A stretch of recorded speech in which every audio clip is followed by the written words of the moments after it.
গড়া, যে দেশে আমরা সুশৃঙ্খলভাবে জীবনযাপন করতে পারবো, আমরা আমাদের মতো চলতে পারবো, নিজের স্বাধীনতা থাকবে, কারো অধীনে আমাদের চলতে হবে না। আর আমাদের যে এনসিপি গঠনটা আছে সেটা সবাই জানে যে আমাদের ছাত্রদের অনেক কষ্টের বিনিময়ে আমরা এটা পেয়েছি। তো আমরা চাই আমাদের দেশে যত নাগরিক আছে প্রত্যেকটা নাগরিক যেন নিজ নিজ দায়িত্বে নিজেদের দায়িত্ব পালন করে স্বাধীনভাবে চলতে পারে।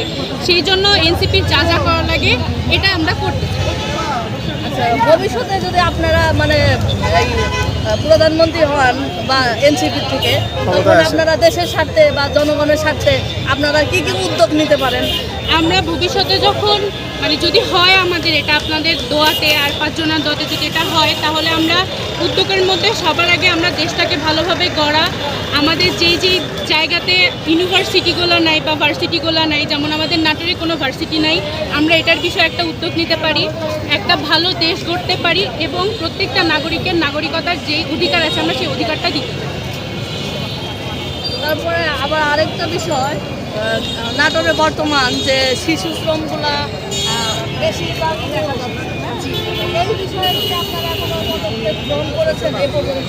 জি, আমাদের এই বিষয়ে অনেক বেশি পদক্ষেপ গ্রহণ করা হয়নি, কিন্তু ছোটোখাটো কিছু কিছু পদক্ষেপ গ্রহণ করা হয়েছে এবং আমরা একটা দাবি চেয়েছি যে নাটোরে কর্মস্থল বলতে খুবই কম, কর্মস্থল বলতে কিছুই নেই।